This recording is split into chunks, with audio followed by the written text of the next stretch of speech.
నుండి కొన్ని మాటలు అందరం కలిసి చదువుకుందాం. ఒక్కరే చదువుతున్నారన్నంత స్పష్టంగా మాటలు చదువుదాం. ప్రతి ఒక్కరూ ఒకేసారి ప్రారంభిద్దాం. చక్కగా దేవుని మాటలు అందరం కలిసి చదువుకుందాం. Shall we open our Bibles to the Gospel of John, chapter 1? Let us read from verse 35 to 42. 35వ వచనం నుండి 42వ వచనం వరకు పరిశుద్ధాత్మ దేవుని యొక్క నడిపింపు కొరకు దేవుని వాక్యాన్ని చదువుకుందాం.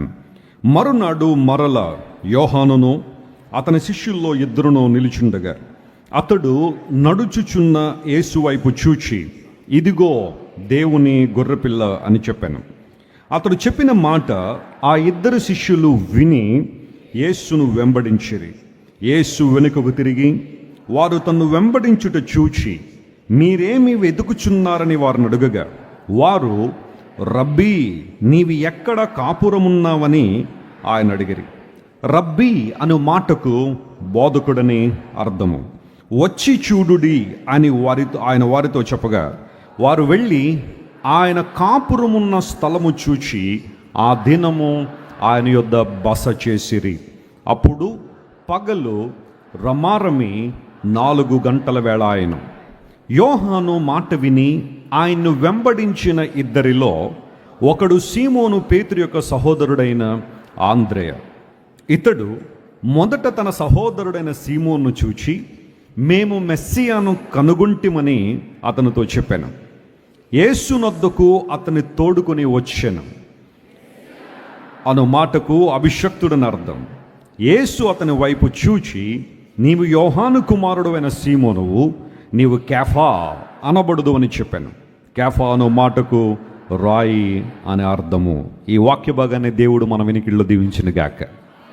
చాలా బాగా చదివారు మీరందరూ. కూర్చోండి. You may be seated.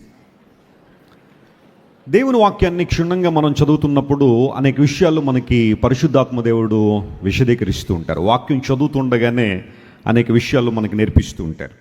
యోహాను సువార్తను చాలా స్పష్టంగా చదవగలిగితే యేసుక్రీస్తు ప్రభు యొక్క దైవత్వాన్ని మనం అర్థం చేసుకోవచ్చు. బైబిల్లో ఎన్ని సువార్తలు ఉన్నాయి చెప్పండి?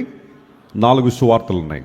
మత్తయి సువార్త, మార్కు సువార్త, లూకా సువార్త, యోహాను సువార్త. 4 కూడా యేసు ప్రభు దైవత్వాన్ని గురించి, ఆయన యొక్క ఉన్నతమైన అనుభవాలను మనకు తెలియజేసే సువార్తలే. అయితే బైబిల్కు ఉన్న గొప్పతనం ఏంటంటే గ్రీకు భాషలో సుమారుగా 5,000 మాన్యుస్క్రిప్ట్స్, ఓన్లీ సువార్తలు 5,000 మాన్యుస్క్రిప్ట్స్ దొరికాయట. యేసుక్రీస్తు ప్రభు దైవత్వాన్ని తెలియజేసే అనేకమైన విషయాలు చారిత్రకమైన ఆధారాలుగా కనబడుతున్నాయి. ప్రపంచంలో మీరు ఏ గ్రంథాన్నైనా తీసుకోండి, సంగతులు జరిగిన తర్వాత కొన్ని 100 సంవత్సరాలు కూడా రాయబడిన గ్రంథాలు కొన్ని ఉన్నాయి. కానీ బైబిల్కు ఉన్న ప్రాముఖ్యత ఏంటి అంటే ప్రత్యక్ష సాక్షులైన వారు రాసిన గ్రంథం బైబిల్ గ్రంథం. ప్రాముఖ్యంగా సువార్తలు మనం చూస్తే మత్తయి యేసుక్రీస్తు ప్రభు శిష్యుడిగా ఉన్నాడు. శిష్యుడిగా ఉండి యేసు ప్రభువును పరిశీలన చేసి ఆయన జీవితాన్ని అధ్యయనం చేసి సువార్తను రాశాడు. Matthew was an eye witness for God's goodness. ఆ తర్వాత మార్కు దగ్గరికి మనం వస్తే Mark was the disciple of Peter. పేతురు గారి శిష్యుడు మార్కు. అంటే పేతురు గారు చెప్పిన విషయాలన్నీ కూడా మార్కు ఎత్తి రాశాడు కాబట్టి మార్కు సువార్త బైబిల్లో ఉంది. And then Luke was the disciple of Paul. అపోసిన పౌలు అనే దైవజనుడు దగ్గర లూకా గారు ఉన్నారు కదా. సో పౌలు గారు నుండి విన్న విషయాలు కావచ్చు, లేదా లూకా గారు ఆయన అనేకమైన విషయాలు సంగ్రహించి పరిశీలన చేసి పరిశోధన చేసి ఆయన రాసుకుంటూ వచ్చారు. Whereas when we come to the Gospel of John, John was the most beloved disciple of Jesus. యేసు ప్రభువును ప్రేమించిన వ్యక్తి, యేసు ప్రభువు ద్వారా ప్రేమించబడిన వ్యక్తి యోహాను. అలాంటి దైవజనుడు యోహాను సువార్తను రాసుకుంటూ వచ్చి యేసు ప్రభు దైవత్వాన్ని మనకు పరిచయం చేశాడు. అయితే గమనించిన ప్రియులారా, మొదటి అధ్యాయంలో ఒక విశిష్టమైన సంఘటన చోటు చేసుకుంది. బాప్తిస్మిచ్చు యోహాను యేసు ప్రభు కంటే 6 నెలల ముందు పుట్టాడు. యేసు ప్రభు కన్నా 6 నెలల ముందు చనిపోయాడు. ఆయన పరిచర్య ఏంటి అంటే యేసు ప్రభువును పరిచయం చేయడమే. He introduce the Messiah to the world.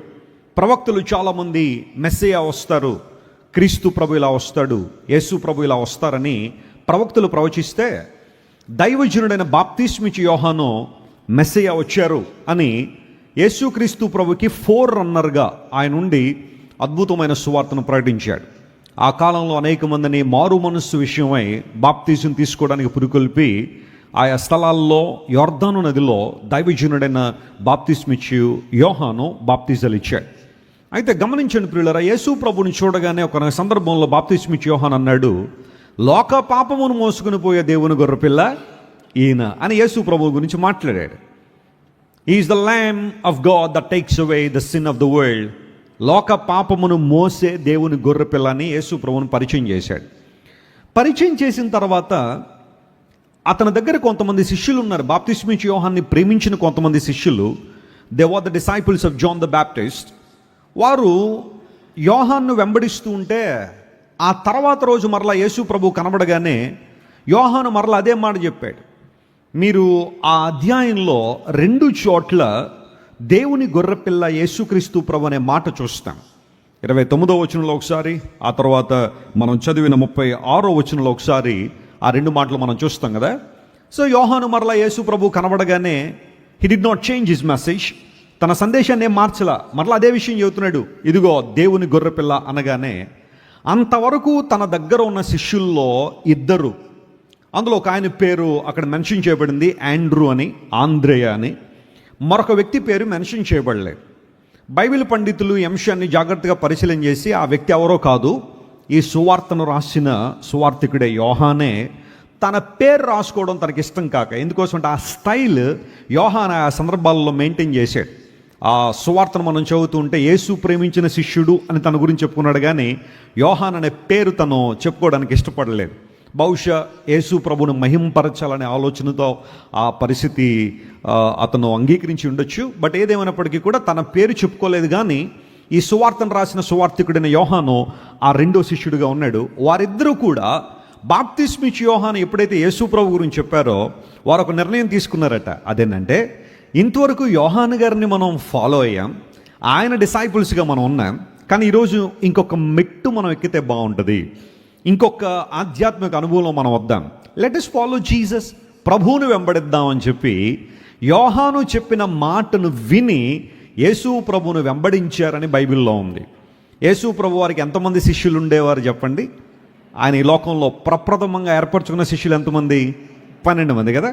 ఆ తర్వాత ఆయన తన యొక్క టెరిటరీని ఎక్స్పాండ్ చేశారు, 70 మంది శిష్యులను ఏర్పాటు చేసుకున్నారు. ఆ తర్వాత అందరికీ ఆయన పిలుపునిచ్చాను, మీరందరూ నా శిష్యులే, నా కొరకు పనిచేయండి అని యేసుప్రభు చెప్పారు. అయితే ప్రథమంగా యేసుప్రభు వారు 12 మంది శిష్యులను ఏర్పాటు చేసుకున్నారు కదా. ఆ 12 మందిలో మొట్టమొదటిగా ప్రభువును వెంబడించిన వారు 2 కూడా, ఆండ్రూ అండ్ జాన్. వారిద్దరు కూడా యేసుప్రభువును వెంబడించారు. ఎప్పుడైతే ప్రభువుని వెంబడిస్తున్నారో యేసుప్రభు వారిని చూసి, మీకేం కావాలి, ఏం వెతుకుతున్నారు అని అడిగితే వాళ్ళు అన్నారు, రబ్బీ నువ్వెక్కడ కాపురం ఉన్నావు, ఒకసారి మీతో ఉండొచ్చా, మీ ఇంటికి రావచ్చా, మేము కొంతసేపు మీతో గడపచ్చా అని అడిగితే యేసు ప్రభు వద్దనలేదు.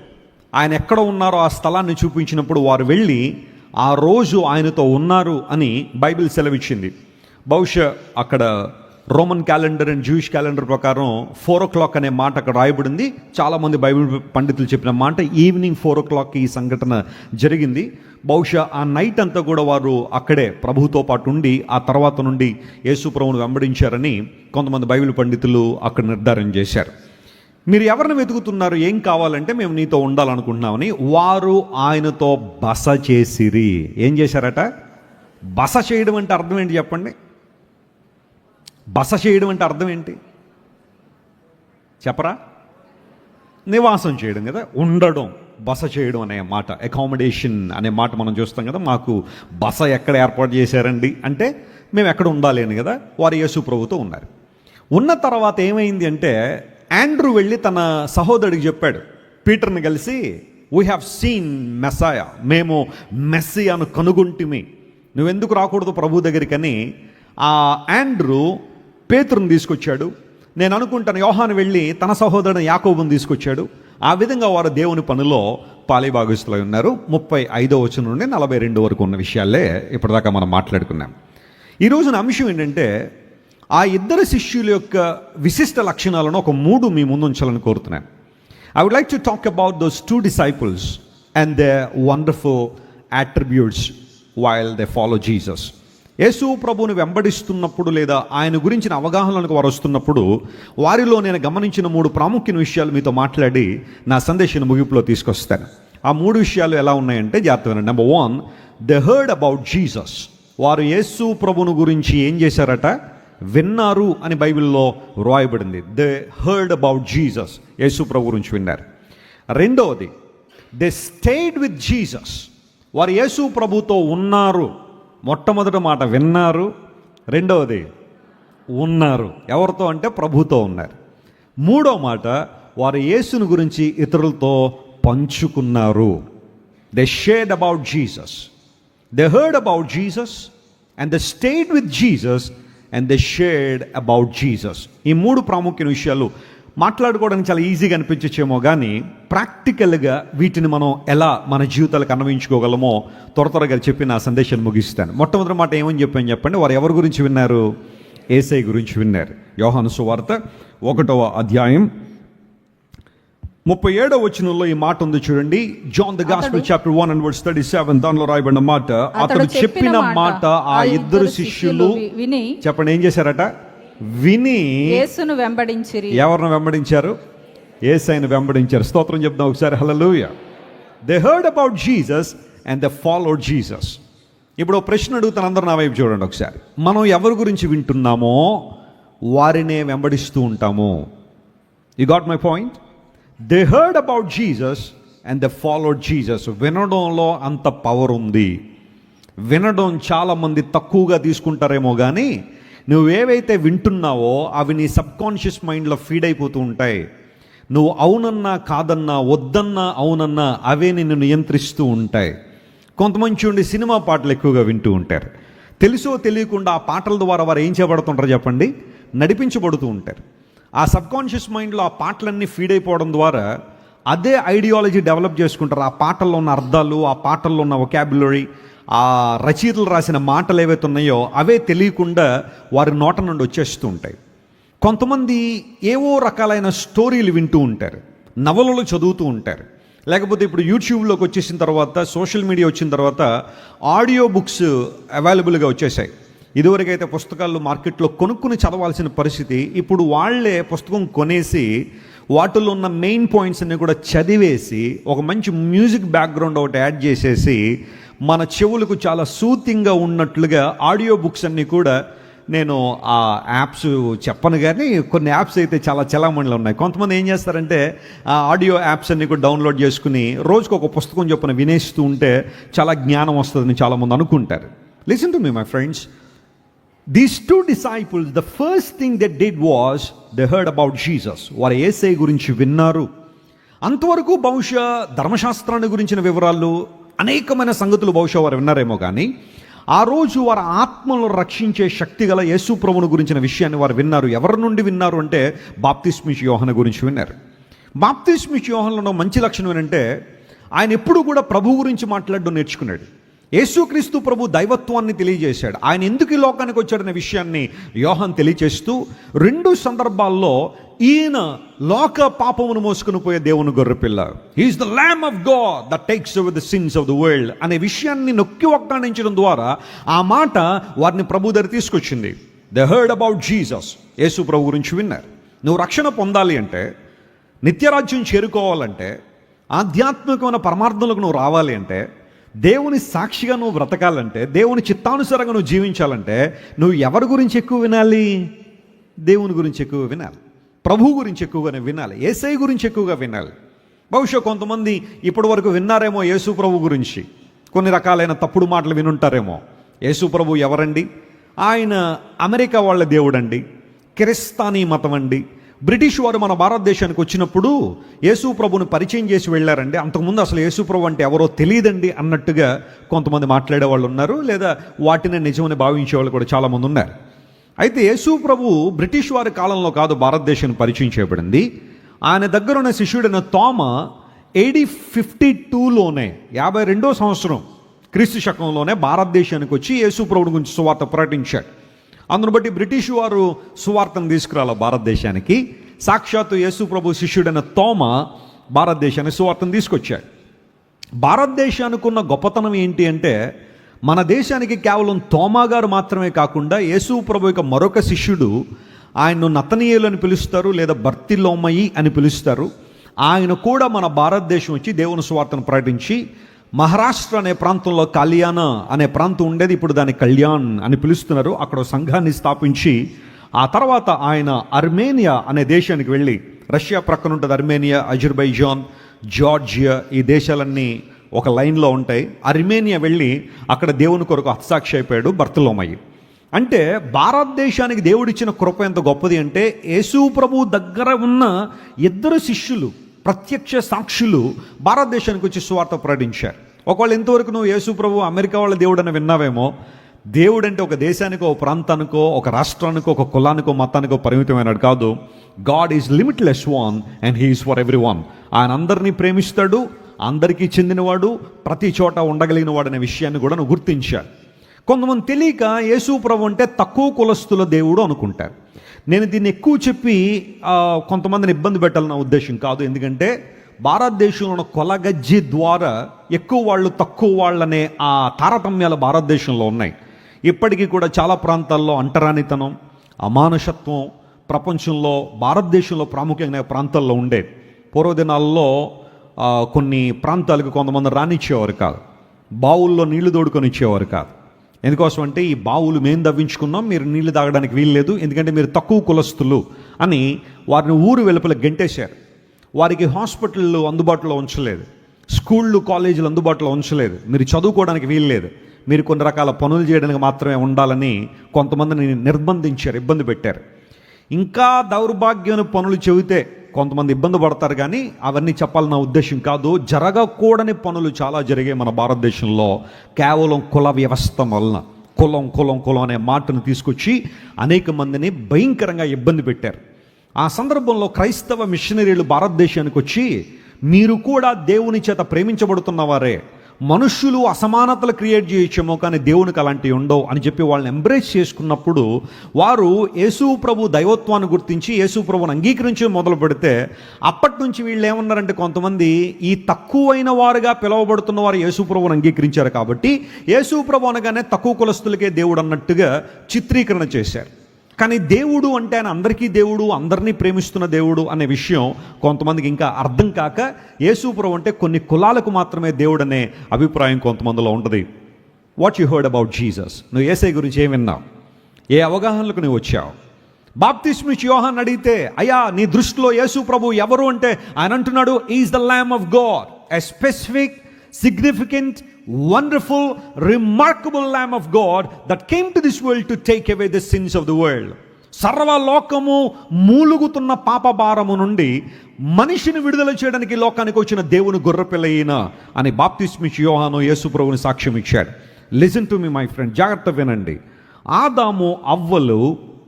ఆదాము హవ్వలు ఏదైనా తోటలో పాపం చేసినప్పుడు, ఆ పాప ఫలితాన్ని వారు అనుభవిస్తున్న ఆ సమయంలో వారి యొక్క సిగ్గును కప్పుకోవడానికి అంజూరపు కచ్చడాలు వారు చేసుకున్నారని బైబిల్లో రాయబడింది.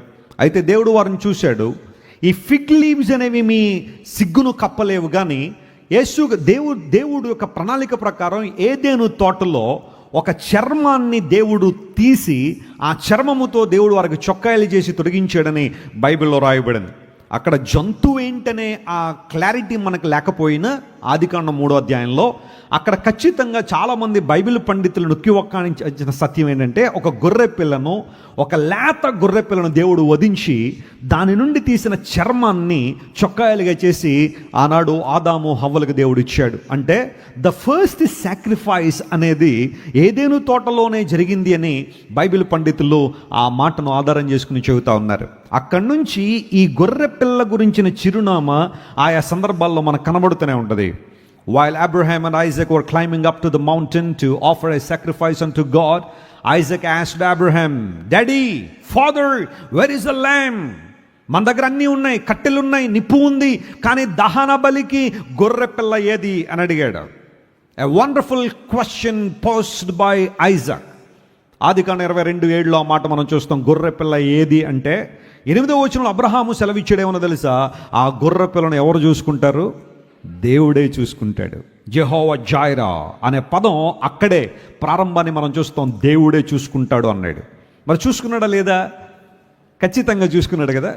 వీళ్ళిద్దరూ ఆ పర్వతాన్ని ఎక్కిన తర్వాత ఐజక్ని ఆల్మోస్ట్ అబ్రహాము ఆ కట్టెల మీద పరుండుబెట్టి దహన బలి కొరకు సిద్ధపరిచి ఇంకా అతన్ని వధించి కాల్చేసే ఆ ప్రక్రియ ప్రారంభించడానికి ముందు దేవుడు అన్నాడు, లుక్ దేర్.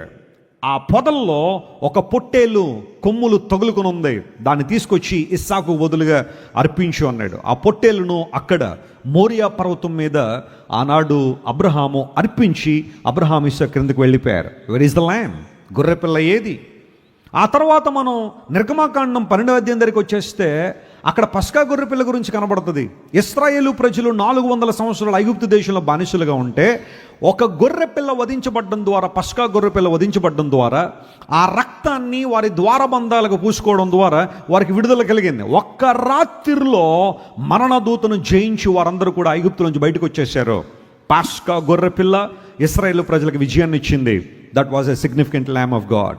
ఆ తర్వాత when we come to the book of Leviticus, లేవికాండం దగ్గరికి వస్తే ప్రత్యక్ష గుడారపు నియమాల్లో గొర్రెపిల్లను వధించడం, ఆ రక్తాన్ని సంవత్సరానికి ఒక్కసారి ప్రధాన యాజకుడని పిలువడని వ్యక్తి అతి పరిశుద్ధ స్థలములోనికి వచ్చి అక్కడ ఒక మందసం ఉంటుంది, ఆ మందసం మీద రక్తాన్ని ప్రోక్షించాలి. he had to sprinkle the blood of the lamb on that ark of God. దేవుని యొక్క మందసం మీద ఆ రక్తాన్ని ప్రోక్షించాలి, ఆ రక్తాన్ని ఒలికించాలి.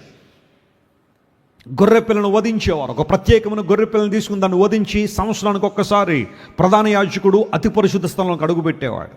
ఇప్పటికీ కూడా ఇశ్రాయేలు ప్రజలు యామ్ కిపూర్ అనే ఒక పండుగ చేస్తూ ఉంటారు.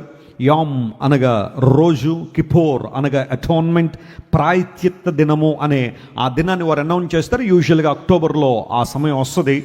ఆ రోజు 24 గంటల కట్టిక ఉపవాసం ఉంటారు ఇశ్రాయేలు ప్రజలందరూ. కట్టిక ఉపవాసం.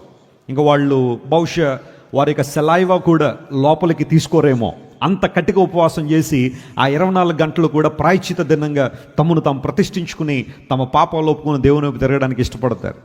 ఎగ్జాక్ట్గా ఆ రోజు పూర్వదినాల్లో ప్రత్యక్ష గుడారంలోనికి ప్రధాన యాజకుడు ప్రవేశించేవాడు.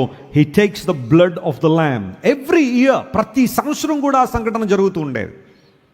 అంటే ఇశ్రాయేలు ప్రజలు కావచ్చు, పాత నిబంధన గ్రంథాన్ని చదువుతూ ఉంటే ఈ గొర్రెపిల్ల యొక్క చిరునామా, ఈ గొర్రెపిల్ల యొక్క ఉనికి ఆయా సందర్భాల్లో మనకు కనబడుతూనే ఉంది. యోహాను భక్తుడు యేసు ప్రభువుని చూసి అన్నాడు, ఏ శాశ్వత గొర్రెపిల్ల కోసం అయితే మనం కనిపెడుతున్నామో, ఏ వ్యక్తి అయితే మన పాపములను శాశ్వతంగా తీసివేయగలడో, ఆయన శరణు కోరడం వలన మన అపరాధములు తుడిచివేయగలడో, మన పాపాన్ని తీసివేయగలడో, ఆ గొర్రెపిల్ల ఈయనే. ఈయన చిందించే రక్తం ప్రతి ఏటా చిందించాల్సిన అవసరం లేదు. ప్రతి సంవత్సరం కూడా ఒక గొర్రెపిల్లను వధించి ప్రధాన యాజకుడు తీసుకెళ్ళినట్టుగా ఉండదు. ఈయన ఒక్కసారి రక్తం చిందించాడంటే దట్స్ ఇటర్నల్ సాక్రిఫైస్. అది నిత్య బలిగా ఉంటుంది. ఎవరైతే విశ్వాసంతో ఆయన దగ్గరికి వస్తారో, ఆయన వెంబడిస్తారో, ఆయన అంగీకరిస్తారో, వారి పాపములు క్షమించబడతాయి, వారి అపరాధములు తుడిచివేయబడతాయి. ఇక గొర్రెలు, మేకలు, కొంగలు, ఎడ్లు మన పాపముల కొరకు రక్తం చిందించాల్సిన అవసరం లేదు. నిత్య బలిగా దేవుడి లోకానికి వచ్చి మనందరి కోసం శిలువలో మరణిస్తే ఆ రక్తము ద్వారా మానవునికి విడుదల ఉంది అని బాప్తిస్మిచ్చి యోహాను యేసు ప్రభువుని చూస్తున్నాడు. He is the lamb. ఇదే విషయాన్ని పౌలు మహాశయుడు తన పత్రికలో రాశాడు. నిత్యమైన బలిగా యేసు ప్రభు అర్పించబడ్డాడు. ఆయన రక్తము ద్వారా మన పాపాలు క్షమించబడుతున్నాయి, ఎందుకంటే రక్తం చిందించకుండా పాప క్షమాపణ లేదు అని. అదే విషయాన్ని మరలా పేతురు ప్రస్తావించాడు తన పత్రికలో. మన వెండి, బంగారం అంటే క్షయమైన వస్తువుల చేత విమోచింపబడలేదు, కానీ నిష్కళంకమును నిర్దోషమైన గొర్రె పిల్ల వంటి రక్తము ద్వారా. ఇప్పుడు ప్రశ్న అడుగుతాను చూడండి, యేసుప్రభు గొర్రెపిల్ల అంటే గొర్రెపిల్లని చూసినప్పుడల్లా మనం యేసుప్రభు అనుకుందామా? కాదు. ఇది ఒక సాదృశ్యం, ఒక పోలిక మాత్రమే. పాత నిబంధనలో ఉన్న గొర్రెపిల్ల చనిపోవడం ద్వారా ఇశ్రాయేలు ప్రజలకు ఏ విధంగా విడుదల వచ్చిందో, యేసుక్రీస్తు ప్రభు గొర్రెపిల్లగా ఈ లోకానికి వచ్చి మనందరి కోసం శిలువలో మరణించడం ద్వారా మనందరికీ పాపముల నుండి ఏమొచ్చింది చెప్పండి? విడుదల వచ్చింది. ప్రభువు దగ్గరికి రానంత వరకు మనందరం పాపులమే, కానీ ప్రభువు దగ్గరికి వచ్చిన తర్వాత దేవుడు మనల్ని తన రక్తంతో కడిగి తన బిడ్డలుగా మార్చాడు. స్తోత్రం చెప్పండి, హల్లెలూయా. ఇక పాపానికి మన మీద ఏమి లేదు చెప్పండి, అధికారం లేదు. పాపపు ఏలుబడిలో మనం లేము. కారణం ఏంటో తెలుసా? యేసయ్య రక్త ప్రోక్షణ ఎవరి మీద ఉంది? మన మీద ఉంది. ఎప్పుడైతే యోహాను ఈ విషయాన్ని తెలియజేశాడో, ఆండ్రూ అండ్ జాన్ ఆ విషయాన్ని అర్థం చేసుకున్నారు. యోహాను ఏ విషయం గురించి మాట్లాడాడో, ఏ అద్భుతమైన సందేశం ఇచ్చాడో వీరు జాగ్రత్తగా పరిశీలన చేసి, ఏ మెస్సియా గురించి మనం కనిపెడుతున్నామో, ఏ దేవుని కోసం మనం కనిపెడుతున్నామో ఆ దేవుడు ఈయనే అని గుర్తించగానే వారు యేసు ప్రభు గురించి విని ఆయన ఏం చేశారట? వెంబడించారు. ఈ డిసైపుల్స్లో మంచి లక్షణం, దే హర్డ్ అబౌట్ క్రైస్ట్. వారు దేవుని గురించి విన్నారు. దేవుని ప్రజలారా, ఒకవేళ ఎంతవరకు రకరకాల మాటలు, రకరకాల కథలు, కల్పిత కథలు, పురాణ కథలు అవి ఇవి విని నీ జీవితాన్ని సత్యానికి దూరం చేసుకున్నావేమో, కానీ ఎప్పుడైతే నువ్వు యేసయ్య గురించి వినడం ప్రారంభిస్తావో, యేసు క్రీస్తు యొక్క రక్షణ ప్రణాళిక గురించి, ఆయన శిలువ మరణాన్ని గురించి, ఆయన పునరుత్థానం గురించి, ఆయన రెండవ రాకడ గురించి ఎప్పుడైతే వింటావో అక్కడే నీ జీవితంలో మార్పులు కలుగుతాయి. స్తోత్రం చెప్పండి, హల్లెలూయా. విన్నావా యేసయ్య గురించి? మన సండే స్కూల్ పిల్లలు చక్కని పాట పాడతారు, నాకు కూడా చాలా ఇష్టం ఆ పాట. యేసయ్య గురించి ఎప్పుడైనా విన్నావా? తండ్రి ప్రేమను నీవు తెలుసుకున్నావా? పాపులమైన మన కొరకు రక్తం కార్చి ప్రాణం పెట్టి తిరిగి లేచి చేతులు చాచి పిలుచుచున్నాడు. పాపులమైన మన కొరకు రక్తం కార్చి ప్రాణం పెట్టి తిరిగి లేచి చేతులు చాచి పిలుచుచున్నాడు. యేసయ్య గురించి ఎప్పుడైనా విన్నావా? తండ్రి ప్రేమను నీవు తెలుసుకున్నావా? యేసయ్య గురించి ఎప్పుడైనా విన్నావా? మా అమ్మగారికి అమ్మమ్మ గారు అంటే మాకు అవ్వగారు అవ్వమ్మ అవుద్ది అనమాట. ఆమె ఒక అనారోగ్యంతో బాధపడుతూ ఉండేది. అదేంటంటే ఆమెకు ఫైలేరియా ఉంది, బోధకాలు. అదొకలాంటి వ్యాధి మనందరికీ తెలుసు. కాళ్ళు వాపులు వచ్చేస్తూ ఉంటాయి. కొంతమందికి ఎక్స్ట్రీమ్ ఫైలేరియా, ఇంకా చూడనొల్లన రీతిలో వాపు వస్తూ ఉంటుంది. కొంతమందికి కాలు అంత వాయకపోయినా ఎర్రని రంగులోకి వచ్చేస్తూ ఉంటుంది, విపరీతమైన పెయిన్ ఉంటుంది. సో మా అమ్మమ్మ గారు ఆమె పేరు బాపనమ్మ, ఆమెకు అలాగే కాల్లో ఫైలేరియా రావడం ద్వారా విపరీతమైన బాధ అనుభవిస్తూ ఉంది. ఈ విషయం ప్రక్కన ఉన్న కొన్ని గృహాల అవతల ఉన్న ఒక ఆమెకు తెలిసింది. ఆమె ఒక రోజున, బాపనమ్మ గారు మీకు ఒక విషయం చెప్పమంటారా అంది. ఏంటమ్మా అంటగానే ఆమె అంది, మీరు చాలా ప్రయత్నాలు చేసి ఉండొచ్చండి, మీరు ఎంత నిష్ఠాగరిష్టలో మాకు తెలుసు, ఎంత భక్తిలో ఉన్నతమైన స్థితిలో ఉన్నారో మాకు తెలుసు, మీరు చేసే పనులన్నీ నేను గమనిస్తూ ఉంటాను.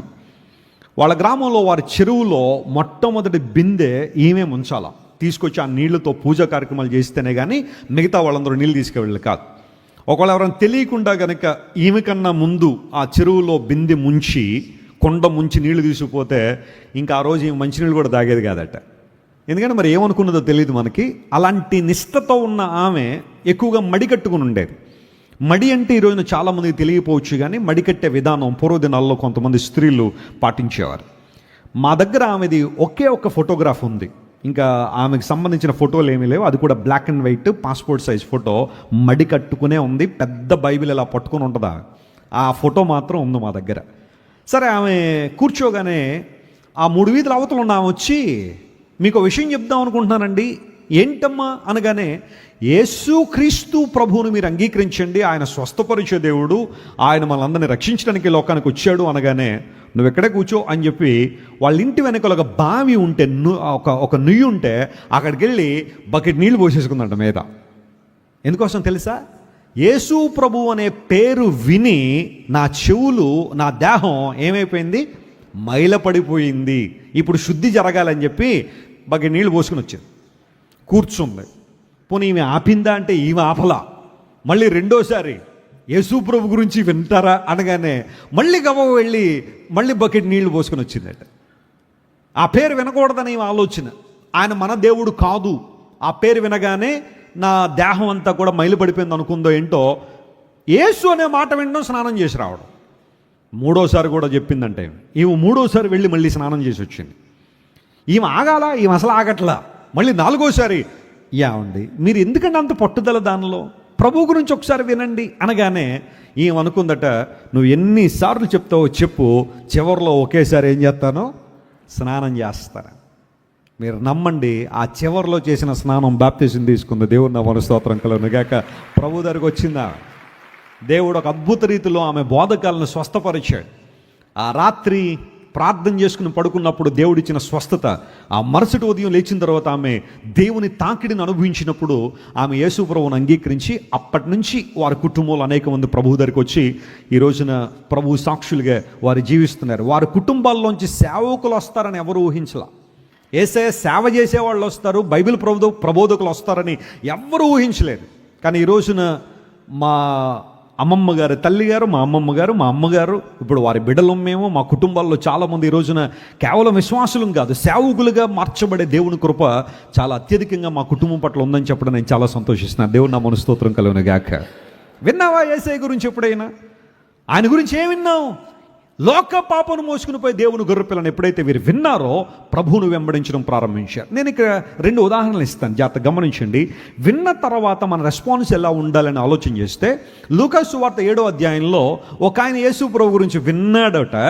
విన్న తర్వాత అతని జీవితంలో ఎలాంటి అద్భుతం జరిగిందో ఆ మాట ఒకసారి పరిశీలన చేద్దాం. చూడండి, లూకాసు శుభవార్త 7వ అధ్యాయంలో ఒక ఆయన ప్రభు గురించి విన్నాడు అని బైబిల్లో ఉంది. 3వ వచనం చదవండి ఒకసారి. The gospel of Luke chapter 7 and verse 3. దానిలో ఈ మాట రాయబడింది, శతాధిపతి యేసును గూర్చి విని ఆయన వచ్చి, చెప్పండి, ఆయన వచ్చి తన దాసుని స్వస్థపరచవలెనని ఆయనను వేడుకొనుటకు యూదుల పెద్దలను. చాలండి, శతాధిపతి ఎవరిని గురించి విన్నాడు అట? అందరూ చెప్పాలి కదా. ఎవరి గురించి విన్నాడు? యేసయ్య గురించి విన్నాడు. Centurion heard about Jesus. ఎక్కడున్నాడు ఈ శతాధిపతి అంటే మీరు ఒకసారి చూడండి. ఈ సిటీ మీరు చూస్తే దీన్ని కపెర్నహూమ్ అంటారు. కపెర్నహూము అని మీరు చూస్తున్న ఈ పట్టణం, దీన్ని టౌన్ ఆఫ్ జీసస్ అని పిలుస్తారు. యేసయ్య పట్టణం అంటారు. ప్రపంచంలో 3800 గొప్ప పట్టణాలు ఉన్నాయి. ఏ పట్టణానికి టౌన్ ఆఫ్ జీసస్ అనే పేరు లేదు. ఈ పట్టణానికి ఉంది టౌన్ ఆఫ్ జీసస్. ఎందుకంటే యేసు ప్రభు కొంతకాలం ఇక్కడ నివసించారు. ఆ ప్రాంతంలో ఉన్నాడు శతాధిపతి. ఈ రోజున ఒక సూపరింటెండెంట్ ఆఫ్ పోలీస్ని మనం తీసుకుంటే, ఒక ఎస్పీ స్థాయిని మీరు తీసుకుంటే ఆయన వైభవం ఎంత గొప్పగా ఉంటుంది చెప్పండి. ఒక ఎస్పీ గారిని కలవాలంటే అంత ఈజీగా కలవచ్చా? ఒక కలెక్టర్ గారిని కలవాలంటే అంత ఈజీగా కలిసే పరిస్థితులు ఉన్నాయా? శతాధిపతి కూడా అలాంటి వాడే. ఆయన క్రింద 100 మంది రోమన్ సైనికులు ఉండేవారు.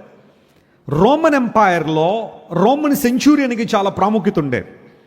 And of course they were wealthy, చాలా ధనం కలిగిన వారు, పలుకుబడి ఉంది. వాళ్ళు ఎవరినైనా వారి ఇంటికి పిలిపించుకునే ఆ స్తోమత కలిగిన వారు. అయితే శతాధిపతి దగ్గర ఉన్న దాసుల్లో ఒక ఆయనకి మరణకరమైన రోగం వచ్చిందట. ఆ రోగం ఏంటి ఇక్కడ రాయలేదు, కానీ మత్తయ్య గారు రాశారు. పక్షవాతం వచ్చింది. పూర్వదినాల్లో పెరాలసిస్ని డెడ్లీ డిసీజ్గా పరిగణించేవారు. అతనికి పక్షవాతం వచ్చి చనిపోవడానికి సిద్ధంగా ఉన్నప్పుడు ఏం చేయాలి? What must I do to save him? అతన్ని కాపాడుకోవడానికి నేను ఏం చేయాలి? ప్రయత్నాలన్నీ చేసి ఉండొచ్చు. తనకు తెలిసిన వైద్యులందరినీ పిలిపించి ఉండొచ్చు. డాక్టర్లందరూ కూడా క్యూ కట్టి ఒకరి తర్వాత ఒకరు ఎన్నో ప్రయత్నాలు చేసి ఉండొచ్చు.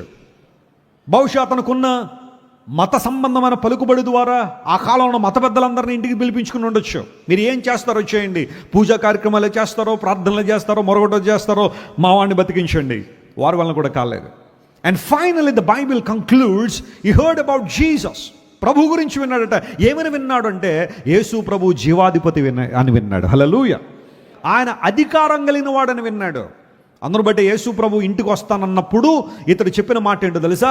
నేను కూడా అధికారం అంటే ఏంటో నాకు కూడా తెలుసు. నా క్రింద సైనికులు ఉంటారు. ఒక రమ్మంటే వస్తాడు, పొమ్మంటే పోతాడు. ఆఫ్టర్ ఆల్ మనిషినే, నా మాటకే ఎంత పవర్ ఉంటే, నువ్వు సృష్టికర్తవు కదా ప్రభువా, నువ్వు సమస్తాన్ని కలుగు చేసిన వాడు కదా నాయన, నువ్వు సమస్తాన్ని నియమించిన వాడు కదా, నీవు సెలవిస్తే ఉన్న చోట నా దాసులను రోగం స్వస్థపరచబడద్దనే విశ్వాసాన్ని ఎప్పుడైతే వెల్లడి చేశాడో అద్భుతం జరిగింది. గట్టిగా చప్పట్లు కొట్టి ప్రభువును మహిమపరచండి. When he exercise his faith, తన విశ్వాసాన్ని ఎప్పుడైతే అవలంబనలకు తీసుకొచ్చాడో లేదా ఆచరణలోకి తీసుకొచ్చాడో అద్భుతం జరిగింది.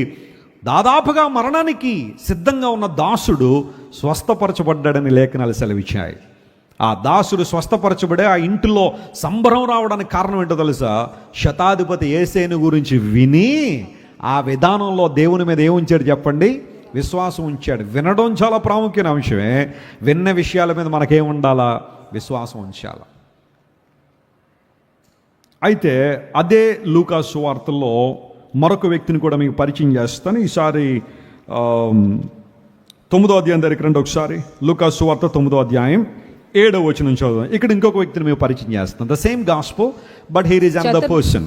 చతుర్దాధిపతి అయిన లూకా సువార్త 9వ అధ్యాయం 7వ వచనం. చతుర్దాధిపతి అయిన హేరోదు జరిగిన కార్యములన్నింటిని గూర్చి విని ఎటు తోచక. ఆ మాట అండర్లైన్ చేసుకోండి. ఏం చేశాడు? ఇతను కూడా విన్నాడట.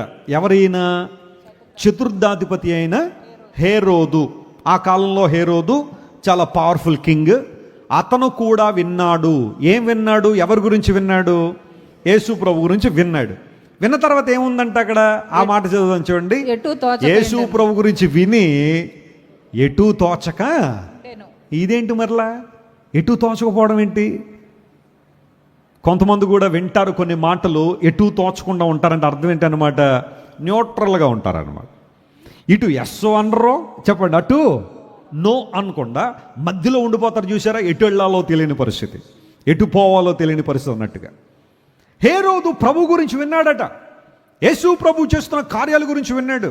ఆయన అద్భుతాల గురించి విని ఎటు తోచకుండా, ఏంటో ఇంకా క్లారిటీ లేదండి, ఇంకా ప్రభు గురించి ఇంకా నాకు అవగాహనలోకి రాలేదన్నట్టుగా చాలామంది ఎటు తోచకుండా ఉండేవారు.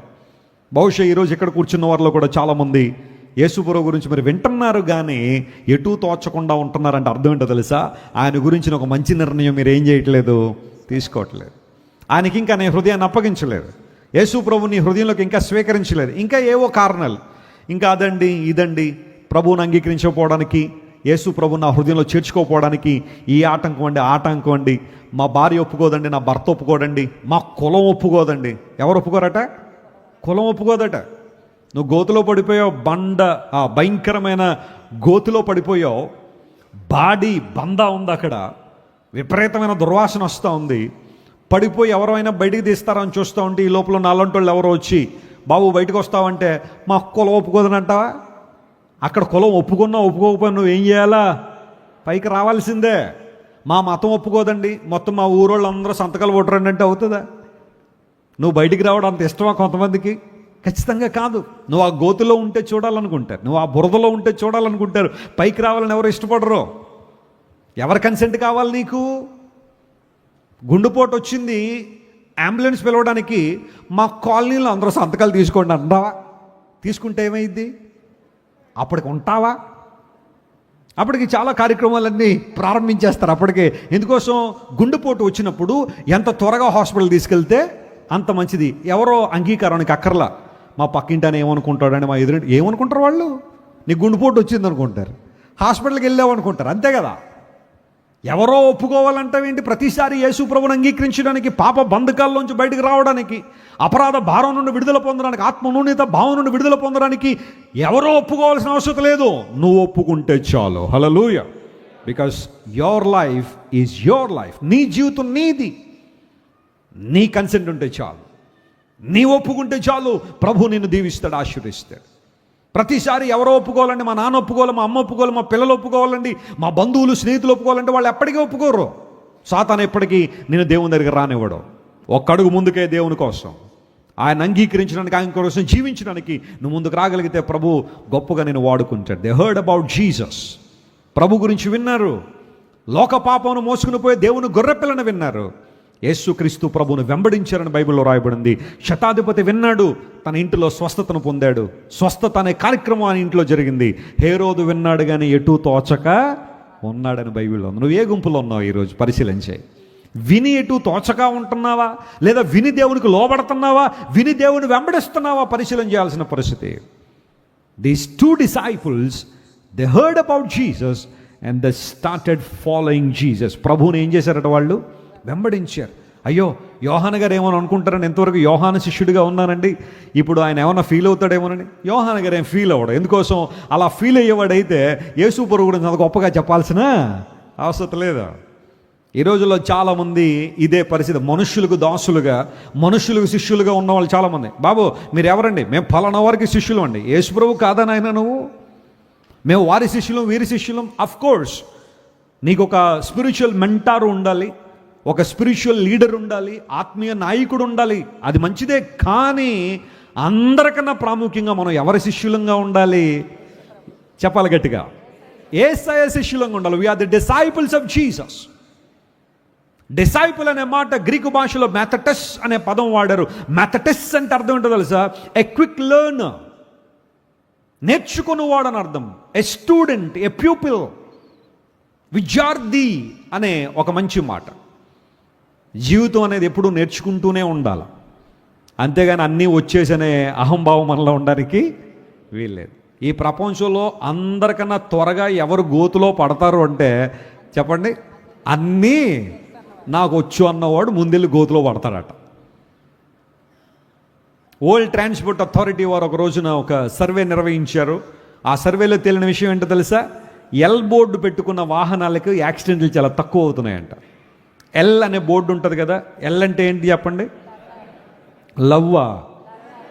గుద్దేస్తారు, నేను అలాంటివి పెట్టుకో. ఎల్ అంటే ఏంటి? లెర్నర్స్ లైసెన్స్ మీద ఉన్నారు, లేదా లెర్నింగ్ అనే మాట కదా. ఆ వెహికల్ ఏదైనా రోడ్డు మీదకి వచ్చింది అనుకోండి, యూజువల్గా లోపల ఉన్న వాళ్ళు ఎలాగా నేర్చుకున్నారు కాబట్టి చాలా జాగ్రత్తగా ఏం చేస్తారు, నడుపుతూ ఉంటారు. అంత కేర్లెస్గా అయితే డ్రైవ్ చేయరు. కొంతమంది చాలా రెక్లెస్గా, కేర్లెస్గా డ్రైవ్ చేస్తూ ఉంటారు.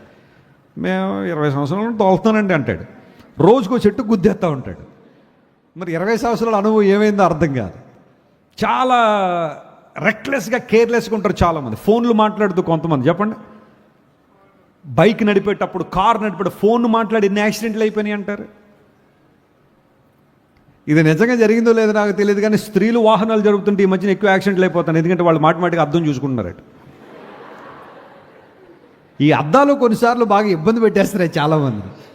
ఈ అద్దం చూసి లిప్స్టిక్ వేసుకోవడం, అద్దం చూసుకుని హెయిర్ సర్దుకునే లోపల వెళ్ళిపోయి చెట్టు గుద్దేస్తున్నారు. అందును బట్టి మీరు అలాంటి ఏమన్నా ఉండి ఇంటి దగ్గర శుభ్రంగా రెడీ అయిపోయి అప్పుడు కారులు తోలండి. మీరు కారు ఎక్కిన తర్వాత అన్నీ చేస్తారంటే ఎవరో జీవితం ఇబ్బంది పడిపోదు. ఓసారి ఒక ఆమె రోడ్డు మీద వెళ్తుంటే వెనకాల కొంతమంది పరిగెత్తుకు వస్తున్నారట. భర్తకు ఫోన్ చేసింది, ఏమండి నా వెనకాల నలుగురు పరిగెత్తుకుని వస్తారండి, చాలా ఇబ్బందికరంగా అంటే, హ్యాండ్ బ్యాగ్లో వాటర్ బాటిల్ ఉందా అని అడిగాడట. ఉందండి అందరు. అర్జెంటుగా తీసిన మొహం కడిగేసుకున్నాడట ఆయన. ఇక ఎవరు నీ వెనకాల రారు అని. ఆమెకు ముందు అర్థం అవ్వలేదు, కానీ ఆ తర్వాత అర్థమైపోయింది. మీలో కొంతమందికి ఇంకా అర్థం అవ్వలేదు ఆ విషయం. నువ్వు మొహం కడిగేసుకుని మేకప్ పోతే ఎవడు చూస్తాడు నీ వంక అనేది ఆయన ఆలోచన అనమాట. నాది ఉద్దేశం కదా, ఆయనది. కార్లు నడిపేటప్పుడు రెక్లెస్ డ్రైవింగ్ కొన్నిసార్లు ఇబ్బందులు గురి చేస్తుంది. సందర్భం వచ్చిన వాడు చెబుతున్నాడు, కార్లు ఎవరైనా నడిపేవాళ్ళు ఉంటే, కారులో కూర్చునే వాళ్ళు ఉంటే, please wear seat belt. Seat belt పెట్టుకోలేనందువలన హేమాహేమిలు చాలామంది కారు ప్రమాదాల్లో ప్రాణాలు కోల్పోయారు. అవి పెట్టుకున్న వాళ్ళు కొంతలో కొంతైనా కాపాడబడ్డారు. అందును బట్టి సీట్ బెల్ట్ కంపల్సరీ ధరించండి. ఒకవేళ బైక్ డ్రైవ్ చేసేవాళ్ళు ఉంటే హెల్మెట్ పెట్టుకోండి. మీ సేఫ్టీ మీ చేతిలో, మీ భద్రత మీ చేతిలో. జాగ్రత్తగా ఉండండి. ఈ ఎల్బోర్డు పెట్టుకున్న కార్లు గట్ట యాక్సిడెంట్లు జరగట్లేదట. ఎందుకు అంటే లోపల ఉన్నవాడు జాగ్రత్తగానే వెళ్తున్నాడు, లెర్నర్ కాబట్టి. ఇప్పుడు బయట నుండి చూసేవాళ్ళు కూడా, ఓహో వీళ్ళు ఇంకా నేర్చుకుంటున్నారట, అందును బట్టి కొంచెం దూరంగా జరిగి వెళ్తారనమాట వాళ్ళు. అంటే వెళ్ళేవాడు జాగ్రత్తగా ఉంటున్నాడు, నడిపేవాడు జాగ్రత్తగా ఉన్నాడు కాబట్టి ఎల్బోర్డు ఉన్నవాళ్ళు యాక్సిడెంట్లు గురి కావట్లేదని. అది జీవితంలో కూడా ఎంత నిజం కదా. నేర్చుకునే తత్వం మనలో ఉంటే, మన విద్యార్థులుగా మనం ఉంటే, శిష్యులుగా మనం ఉంటే, జీవితంలో కూడా డిజాస్టర్స్కి దూరంగా ఉంటాం. స్తోత్రం చెప్పండి, హల్లెలూయా. ఈ ఇద్దరు శిష్యులు కూడా యేసు ప్రభు గురించి విని దే స్టార్టెడ్ ఫాలోయింగ్ జీసస్. ప్రభువును వెంబడించడమే మా జీవిత పరమార్థం.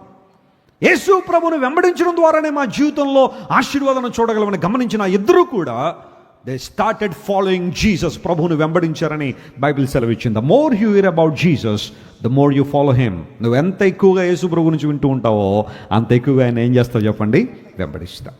అది మొదటి అంశం. రెండో అంశం దగ్గరికి వస్తాను చూడండి. వారు యేసు ప్రభుతో బస చేసిరి అనే మాట మనం చదివాం కదా. They stayed with Jesus, they dwelt with Jesus అనే మాట యోహాను సువార్త 1వ అధ్యాయం 39వ వచనం చదవండి ఒకసారి. వచ్చి చూడుడని, John the gospel chapter 1 and verse 39, దాంట్లో ఈ మాట రాయబడింది, వచ్చి చూడుడని ఆయన వారితో చెప్పగా వారు వెళ్ళి ఆయన కాపురమున్న స్థలమును చూచి ఆ దినము ఆయన యొద్ద ఏం చేశారట, బస చేసిరి. స్తోత్రం చెప్పండి ఒకసారి. వాట్ ఏ ప్రివిలేజ్ కదండి, యేసయ్యతో ఉండడం అనేది ఎంత ప్రివిలేజ్. ఈరోజు ఎవరైనా మీ దగ్గరికి వచ్చి ఇంకా మీరు ఒకరోజే బ్రతుకుతారు. Only one day there is, me life span ఇంకా ఒక్కరోజే ఉంది. మీరు ఎవరితో ఉండాలనుకుంటున్నారు అన్నదో కాగితం మీద రాసిమ్మన్నారు అనుకోండి, ఎవరి పేరు రాస్తారు? మీరు ఎవరి పేరు రాస్తారో తెలియదు. కానీ ఇలాంటి లాస్ట్ విష్ అనే ఒక సంస్థ వారు కొంతమంది క్యాన్సర్ పేషెంట్ల దగ్గరికి, లేకపోతే మరికొద్ది రోజుల్లో చచ్చిపోయే వాళ్ళ దగ్గరికి వెళ్ళి, మేకే విష్ అనే సంస్థ వారు కానీ ఇలాంటి కొన్ని ఆర్గనైజేషన్లు ఉన్నాయి. వాళ్ళు ఏం చేస్తారంటే వాళ్ళకున్న చివరి కోరిక ఏంటంటే తీర్చాలనే ప్రయత్నం. ఎక్కువ మంది ఏం రాస్తారో తెలుసా? మాకు ఫలానా సినిమా యాక్టర్తో ఒకరోజు ఉండాలని ఉంది, లేదా ఆయన కలుసుకోవాలని ఉంది, ఆయనతో షేక్ హ్యాండ్ తీసుకోవాలని ఉంది అని చెప్పగానే ఈ సంస్థ వాళ్ళు ఏం చేస్తారంటే ఏదో విధంగా ఆ సినిమా యాక్టర్ని కలుసుకుని, ఆ ఫిల్మ్ యాక్టర్ని కలుసుకుని, సార్ చచ్చిపోయేలాగా ఉన్నాడండి, మిమ్మల్ని చివరిగా చూడడం అతని ఉద్దేశం అట అనగానే ఆయన వెళ్ళగానే ఇంకో 2 రోజులు ఉండాల్సిన వాడు సాయంకాలమే చచ్చిపోతాడు. కొన్ని పరిస్థితులు అలా ఉంటాయి. గమనించిన పిల్లలు, చివరిసారిగా ఎవరిని చూడాలి, ఎవరితో ఉండాలి, ఎవరితో కలిసి ఉండాలంటే నువ్వు ఎవరి పేరు రాస్తావు? ఎవరి పేరు రాయాలని ఇష్టపడతావు? కొంతమంది క్రికెటర్లతో ఉండాలనుకుంటారేమో, సినిమా యాక్టర్లతో ఒక రోజన్నా ఉండాలని, లేకపోతే ఇన్ఫ్లుయెన్సర్లతో ఉండాలని, సెలబ్రిటీలతో ఉండాలని చాలామంది ఆశిస్తారేమో. కానీ these 2 disciples, they have decided to stay with Jesus for at least 1 day. ఆ రోజు యేసు ప్రభుతో ఉండాలనే వారి ప్రయత్నం. ఎందుకోసం తెలుసా? యోహాను చెప్పాడు యేసు ప్రభు గొర్రె పిల్లగా ఈ లోకానికి వచ్చారని. They wanted to confirm that, వారు ఆ విషయాన్ని రుజువుపరుచుకుని యేసు ప్రభువుని దగ్గరగా చూడాలని, ఆయనతో ఉండాలనే ఆశ. What a great desire it is. మరి ఆ రోజు యోహాను గారికిను ఆంద్రే గారికి ఆ భాగ్యం లభించింది కానీ ఇప్పుడు మాకెక్కడ లభిస్తుంది అంటావా? జాగ్రత్త గమనించండి. ఆ రోజు యేసుక్రీస్తు ప్రభు శరీరంగా వారి మధ్య ఉన్నారేమో కానీ ఈరోజు ఆయన ఆత్మరూపిగా మన మధ్య ఉన్నారు. స్తోత్రం చెప్పండి, హల్లెలూయా. If you have a desire to have time with Jesus, he is more than willing to stay with you. నువ్వు నిజంగా యేసు ప్రభుతో సమయం గడపాలనుకుంటే, ఆయనతో సహవాసం చేయాలనుకుంటే, ఆయనతో ఒక సత్సంబంధాన్ని కలిగి ఉండాలనుకుంటే, నా దేవుడు ఎప్పుడు నిన్ను త్రోసివేసేవాడు కాదు. ఎందుకోసం అంటే ఆయన చేతులు ఎప్పుడు నీ కోసం ఏం చేయబడ్డాయి? తెరవబడ్డాయి. ఎప్పుడు నీ కోసం తెరవబడ్డాయి. ఆయన ఎప్పుడు నేను త్రోసివేసేవాడు కాదు, నేను ఎప్పుడు గెంటేసేవాడు కాదు. నీ కులం అది కదా, నీ మతం ఇది కదా, నీ జీవితం అది కదా, నీ పాత బ్రతుక లాంటిది కదా, నీ రోత జీవితం లాంటిది కదా, నీ పాస్ట్ లైఫ్ ఇలాంటిది కదా, ఎవరు రమ్మన్నారు నా దగ్గరికి అని దేవుడు అడిగేవాడు కాదు. Christ opens his arms for all of us. We can come to him at any time. ఏ సమయంలో మనం ఆయన దగ్గరికి వచ్చినా ఆయన మనతో సహవాసం చేయడానికి ఆయన ఏం చేస్తున్నాడు చెప్పండి? ఇష్టపడుతున్నాడు. బస చేసిరి అన్న చోట ఇంగ్లీష్లో ఏముంటుందంటే దే డ్వెల్ట్ విత్ గాడ్ అని, వారు దేవునితో నివాసం చేశారనే మాట అక్కడ రాయబడి, దేవునితో నివాసం చేశారని. ఆ నివాసం అన్న చోట ఇంగ్లీష్లో ఏమి రాశారంటే అబోర్డ్ అనే పదం వాడారు. అబోర్డ్ అనే పదం ఎప్పుడు వాడతారంటే ఒక శాశ్వత నివాసం ఉన్నప్పుడు, ఒక శాశ్వత నివాసం. మీరు ఎప్పుడైనా అప్లికేషన్ ఫిల్ చేసేటప్పుడు అడ్రస్ల దగ్గర 2 విభాగాలు ఉంటాయి. ఒకటి ప్రజెంట్ అడ్రస్, రెండవది పర్మనెంట్ అడ్రస్. అందరికీ ఒక పర్మనెంట్ అడ్రస్ ఉంటుంది మనకు కదా. నాకు ఒక పర్మనెంట్ అడ్రస్ ఉంది. నా పాస్పోర్ట్లో, నా ఆధార్ కార్డులో, ఆ తర్వాత నా డాక్యుమెంట్స్లో ప్రతి చోటకి అదే అడ్రస్. ఎందుకంటే దాదాపుగా నేను పుట్టిన దగ్గర నుండి అదే అడ్రస్లో ఉన్నా, నీకు ఎప్పుడు చేంజ్ అవ్వాలా. అందులో బట్టి నా ప్రజెంట్ అడ్రస్ను పర్మనెంట్ అడ్రస్ 2 ఒకటే. బహుశా కొంతమంది ఎక్కడో పుట్టి ఉండొచ్చు, ఎక్కడో పెరిగి ఉండొచ్చు, ఎక్కడో ఉద్యోగం చేస్తూ ఉండొచ్చు. You have 2 addresses. ఒకటి హైదరాబాద్లో, ఒకటి రాజమండ్రిలో, ఒకటి కరీంనగర్లో, ఒకటి రాజమండ్రిలో, లేదా ఒకటి వేరే దేశంలో మరొక చోట ఎక్కడ ఉండొచ్చు. అడోబ్ అంటే అర్థం ఏంటో తెలుసా? ఎ పర్మనెంట్ అడ్రస్, శాశ్వత కాలం ఉండే నివాసం, ఎక్కువ కాలం నివసించే నివాసం. ఇప్పుడు యేసు ప్రభు మనతో ఎలాంటి బంధాన్ని కలిగి ఉండాలి అని ఆశిస్తున్నారంటే ఏదో 1 రోజు 2 రోజులో, 1 వారం 2 రోజులో, లేకపోతే ఒక 40 రోజుల్లో మనతో సంబంధం కలిగి ఉండే మిగతాసారి నిష్టానుసారి జీవించనే ఆ పరిస్థితి కాదు అక్కడ. ఆయన ఎల్లప్పుడూ మనతో ఉండాలని ఆశిస్తున్నాడు. స్తోత్రం చెప్పండి, హల్లెలూయా. ఇప్పుడు ఆశ మనలో కూడా ఉండాలా వద్దా? మన భక్తి జీవితాలు కొన్నిసార్లు ఎలా ఉంటాయంటే ఆదివారం అమ్మో చాలా హోలీగా ఉంటాం మనం. ఎంత పరిశుద్ధంగా అంటే జాన్ బనీన్ అనే దేవుని సేవకుడు అన్నాడు, చాలామంది దేవుని మందిరాలకు వచ్చినప్పుడు దేవదూతల్లాగా ఉంటారంట. చెప్పండి, ఎలా ఉంటారు? ఇంటికి వెళ్ళగానే దయ్యాల్లా మారిపోతారట. ఆదివారం ఒక్కరోజే దేవదూతల రూపం, సోమవారం నుంచి శనివారం దాకా ఎలా ఉంటారు? దయ్యాలుగా.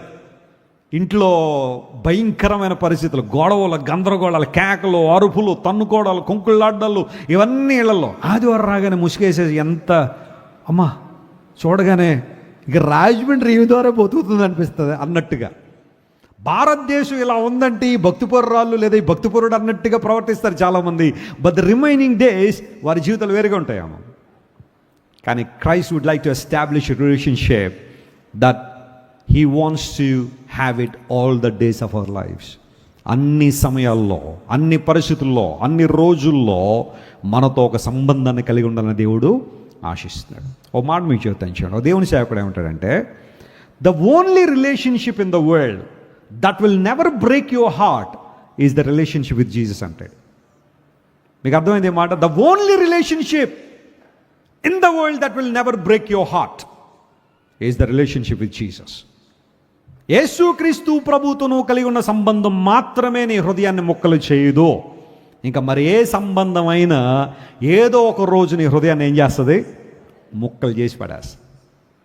కొన్ని సంబంధాలు ఒక నెల ఉండొచ్చు, కొన్ని సంబంధాలు ఒక సంవత్సరం ఉండొచ్చు, కొన్ని సంబంధాలు 10 సంవత్సరాలు ఉండొచ్చు. But that's for very sure, ఏదో ఒక రోజు నీ హృదయం ముక్కలవ్వక తప్పదు. ఎందుకోసం అంటే మనుషుల యొక్క స్వభావం ఎలాంటిదంటే, అన్నీ కలిసి ఉన్నప్పుడు, అన్నీ బాగున్నప్పుడు నీతో సహవాసం చేయాలని ఇష్టపడే వాళ్ళు నీ దగ్గర ఏదైనా లోపిస్తే నీతో ఉండడానికి ఇష్టపడరు. ఇది అందరూ గుర్తించాలి. అంటే ప్రభువుని అంగీకరించిన వారు కూడా ఇలా ఉంటారని అంటల్లా. దేవుని అంగీకరించి ఆ ప్రేమను గుర్తించిన వాళ్ళు ఉన్నారు కొంతమంది. కానీ సర్వసాధారణంగా లోకంలో జరుగుతున్న పరిస్థితి నేను చెప్తున్నా. ఈ రోజుల్లో మనిషి యొక్క బంధాలన్నీ కూడా, ప్రేమలన్నీ కూడా, స్నేహాలన్నీ కూడా ఎదుటి వ్యక్తిలో ఏదో ఒకటి ఆశించి చేసే. ఆరోగ్యం ఉన్నంత వరకు భార్య కావాలి, ఆరోగ్యం పోతే భార్య అక్కర్లా. సంపాదించేంత వరకు భర్త కావాలి, సంపాదించకపోతే భర్త అక్కర్లా. పోషించేంత వరకు తల్లిదండ్రులు కావాలి, ఇంక నేను పోషించునంటే తల్లిదండ్రులను వదిలిపెట్టేసే వాళ్ళు చాలామంది ఉన్నారు. ఎన్నో బంధాలు ముక్కలైపోతున్నాయి ఈ రోజుల్లో. సంబంధ బాంధవ్యాలకు విలువలేని రోజుల్లో హార్ట్ బ్రేకింగ్ సిచ్యువేషన్స్ ఎన్నో ప్రపంచంలో మనం చూస్తూనే ఉన్నాం. ప్రపంచంలో ఎన్నో బంధాలు అలా ఉన్నాయి. నీ అందాన్ని చూసి నేను ప్రేమించేవాళ్ళు నీ అందం నీ దగ్గర ఉన్నంత వరకు నీతో ఉంటారు. ఆ తర్వాత ఏం చెప్తారు చెప్పండి? Good bye. నీ జ్ఞానాన్ని చూసి ప్రేమించేవాళ్ళు ఉన్నాళ్ళు, నీ జ్ఞానం ఉన్నంత వరకు నీతో ఉంటారు. ఒక్కసారి ఇంకా ఏ అల్జైమర్స్ ఇలాంటి ఏదైనా వ్యాధి వస్తుందనగానే వదిలిపెట్టేసి వెళ్ళిపోయేవాళ్ళు కొంతమంది ఉంటారు.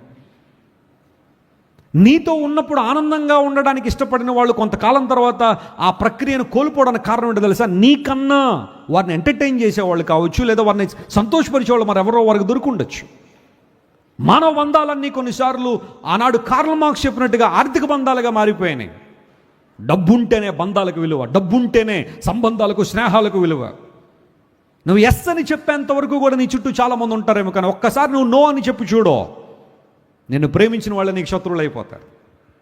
భయంకరంగా నీ గురించి మాట్లాడేవాళ్ళు ఉండొచ్చు, నీ మీద నిందలేసేవాళ్ళు ఉండొచ్చు, అవమానకరంగా మాట్లాడేవాళ్ళు ఉండొచ్చు. నువ్వు ఎస్ అని చెప్పినంతకాలం నువ్వు చాలా మంచిదానివిగా, మంచివాడుగా కనబడే ఆ పరిస్థితి ఉండొచ్చు. ఒక్కసారి నో అని చెప్పండి. ఎవరో వస్తారు నీ దగ్గరికి ఏదో డబ్బులు కావాలని. ఎస్ అని నువ్వు చెప్పినంత వరకు అసలు మీరు చాలా దాతృత్వం కలిగిన వారండి, కర్ణుడు మరలా జన్మెత్తేసినట్టు ఉన్నారండి అని రకరకాలుగా నీ గురించి మాట్లాడచ్చు. నో అని చెప్పి చూడండి.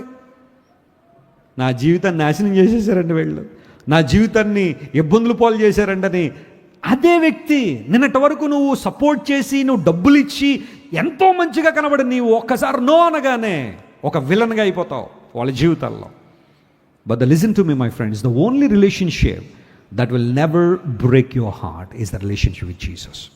యేసయ్యతో ఉండే ఆ సత్సంబంధం మన జీవితంలో ఎప్పుడు కూడా ఆశీర్వాదాలు నడిపిస్తుంది. నమ్మిన వారు స్తోత్రం చెప్పండి. హల్లెలూయా. వారు యేసయ్యతో బస చేసిరి, వారు నివాసం చేశారు. They wanted to dwell with Jesus and they got succeeded in that. Do you have a desire to dwell with Jesus? యేసయ్యతో సహవాసం ఎలా చేయగలం? ఈరోజు మనం యేసయ్యతో సహవాసం, యేసుప్రభు విగ్రహాన్ని ఒకటి చేసుకుని ఇంట్లో పెట్టేసి రోజు దాన్ని గట్టిగా పట్టుకోవడం అని అర్థమా? ప్రభుతో సహవాసం చేయడం అంటే while you pray you are having a relationship with Jesus. While you read his word and scripture, దేవుని వాక్యం నువ్వు మనస్ఫూర్తిగా చదువుతున్నావంటే యేసయ్యతో సహవాసం చేస్తున్నట్టే. ఇలాంటి దేవుని మందిరంలోకి వచ్చి దేవుని ప్రబోధనను విని నీ హృదయం తెరిచి దేవుని ఆరాధన చేస్తున్నావంటే you are having a fellowship with Jesus. అలాంటి అనుభవం ఎదుగుతావా? అది ఇష్టకరంగా ఉందా నీకు? అది ఆశీర్వాదకరంగా ఉందా? 84వ కీర్తనలో మాట మీకు జ్ఞాపకం చేస్తాను చూడండి. Psalm 84లో ఒక బ్యూటిఫుల్ వర్డ్ పరిశుద్ధాత్మ దేవుడు మన ముందుకు తీసుకొస్తున్నాడు. 84వ కీర్తన 3వ వచనం మనం చదివితే దానిలో ఈ మాట ఉంచుండి, సైన్యములకు అధిపతియగు యెహోవా నా రాజా నా రాజా నా దేవా నా దేవా నీ బలిపీఠము నీ నొద్దనే బలిపీఠము నొద్దనే పిచ్చుకలకు నివాసము దొరికెను. చెప్పండి, ఏం దొరికిందట? నివాసము దొరికెను. పిల్లలు పెట్టుటకు పిల్లలు పెట్టడానికి వాన కోవెలకు గూటి స్థలము దొరికెను. స్తోత్రం చెప్దాం ఒకసారి, హల్లెలూయా. స్పారో అండ్ స్వాలో, ఈ రెండు మాటలు మీరు గుర్తుపెట్టుకోవాలి. చెప్పండి ఒక మాట, స్పారో అండ్ స్వాలో. ఈ రెండు పక్షులే. నీ బలిపీఠం దగ్గర పిచ్చుకలకు ఏం దొరికిందట? నివాసం దొరికింది. పిచ్చుకలు ఎప్పుడైనా చూసారండి మీరు? చూసారా చూడలేదా? అందరం చూసిన వాళ్ళమే కదా. ఇప్పుడు పిచ్చుకలు కనబట్టలేదట. ప్రకృతి పర్యావరణ ప్రేమికులు లేకపోతే ఆ శాస్త్రవేత్తలు బాధపడుతున్నారు, పిచ్చుకలు కనబట్టలేదు, ఇదివరకు కనబడేవి ఇప్పుడు కనబట్టం లేదని. అవి కూడా అంతరించిపోతున్న పక్షుల్లో ఉన్నాయని. పిచ్చుకలు తెలియని వాళ్ళు ఎవరు లేరు. బైబిల్ గ్రంథంలో కోరహు కుమారులు 84వ కీర్తన రాస్తూ తమ జీవితాలనే ప్రస్తావన చేస్తూ, ప్రభువా నీ బలిపీఠం దగ్గర ఎవరికి నివాసం ఉంది? పిచ్చుకలకు నివాసం ఉంది. దాని అర్థం ఏంటో తెలుసా? పిచ్చుకలు అనగా మనం గమనించాల్సింది స్మాల్ అండ్ ఇన్సిగ్నిఫికెంట్. అసలు ఎవరు పట్టించుకోరు వాటిని. మీరు ఎప్పుడైనా పిచ్చుకలను పిలిచి భోజనాలు పెట్టారండి? ఎవరైనా 4 నూకలు వేయడానికి కూడా కొంతమంది టైం లేదు. ఎవరు పట్టించుకోరు వాటిని. వాటికి ఇల్లులు కట్టిన వాళ్ళు ఎవరైనా ఉన్నారా? ఎండాకాలం వస్తుందని చెప్పి నీళ్లు పెట్టిన వాళ్ళు ఎవరైనా ఉన్నారా వాటికి? పిచ్చుకలను అంత గొప్పగా చూసేవాళ్ళు ఎవరైనా ఉన్నారా? లేదు కదా. అవి అలా సాధారణంగా బతికేస్తూ ఉంటాయి. Small and insignificant birds, sparrows, but still God cares for them. దేవుడు వాటి విషయంలో బాధ్యత కలిగి ఉన్నాడు. స్తోత్రం చెప్పండి, హల్లెలూయా. కోర కుమారుల అర్థం ఏంటో తెలుసా? ప్రభువా మేము సమాజంలో చిన్నవారమైనా, ఇన్సిగ్నిఫికెంట్ అయినా, ఎవరో మమ్మల్ని పట్టించుకోకపోయినా, ఎవరో మమ్మల్ని చేరదీయకపోయినా, ఎవరో మమ్మల్ని సేదతీర్చకపోయినా, ఎవరో మా మీద బాధ్యత కలిగి లేకపోయినా, నీ బలిపీఠం దగ్గర మాకేముంది? ఏదో కొద్ది స్థలం అనలా అక్కడ నివాసం అనే మాట అక్కడ రాశాడు. ఎగ్జాక్ట్గా అదే పదం గ్రీకులో అబోర్డ్ అని రాయబడిన ఆ పదం ఇక్కడ అదే పదం ఇక్కడ ఉపయోగించబడడం జరిగింది హిబ్రూలో. ఆ పదం ఏంటో తెలుసా? నీ దగ్గర మాకు శాశ్వత నివాసం ఉంది. నీ బలిపీఠం దగ్గరికి వస్తే మీరు వెళ్ళిపోండి అని ఎవరు మమ్మల్ని గెంటేయట్లేదు ప్రభువా. వాట్ ఏ బ్యూటిఫుల్ అనాలజీ కదా. ఇన్సిగ్నిఫికెంట్గా ఉన్న వాటిని, స్మాల్గా ఉన్న వాటిని మనం చాలా తక్కువగా చూస్తూ ఉంటాం. కానీ దేవుడట పిచ్చుకలకు కూడా తన బలిపీఠం దగ్గర నివాసాన్ని ఏర్పాటు చేశారంటే బహుశా నువ్వు కూడా సమాజంలో ఒక పిచ్చుక వలె ఉన్నావేమో, ఒక స్పారో వలె ఇన్సిగ్నిఫికెంట్ ఉన్నావేమో. నీ కుటుంబ సభ్యులే నేను పట్టించుకోవట్లేదేమో. ఆనాడు దావీదును కూడా అదే చేశారు. కుటుంబ సభ్యులు అందరూ కూడా దావీదుని తీసుకెళ్ళి గొర్రెల దగ్గర పెట్టేసి అసలు గుర్తేలేడు దావీదు. ఎగ్జాక్ట్గా నీ జీవితం కూడా అలా ఉందేమో. నీ అన్నదమ్ములు, నీ అక్క చెల్లెలు అందరూ నిన్ను మర్చిపోయి నువ్వు ఎందుకు పనికిరావు, కుటుంబంలో నీ కాంట్రిబ్యూషన్ ఏమీ లేదో, నీ వల్ల ఏది జరగదో, యు ఆర్ ఇన్సిగ్నిఫికెంట్, నీ ఆలోచనలు కానీ నీ ఉద్దేశాలు కానీ ఎవరు పట్టించుకోరు అని నేను అందరూ మూలకు గంటేశారా? You have a place at the altar of Jesus. యేసయ్య బలిపీఠం దగ్గర నీలాంటోళ్ళకే విశాలమైన స్థలం ఉంది. గట్టిగా చెవులు కొట్టి దేవుని మహిమపరచును, హల్లెలూయా. అనేక మంది వచ్చారో అలా ఆ విశాలమైన దేవుని బలిపీఠం దగ్గర వారు నివాసాన్ని కనుగొన్నారు. పిచ్చుకలకు ఏముంది? దేవుని దగ్గర నివాసం ఉంది. రెండవది ఏమని రాశాడు అక్కడ? పిల్లలు పెట్టడానికి వానకోవెలకు చెప్పండి ఏం దొరికిందట?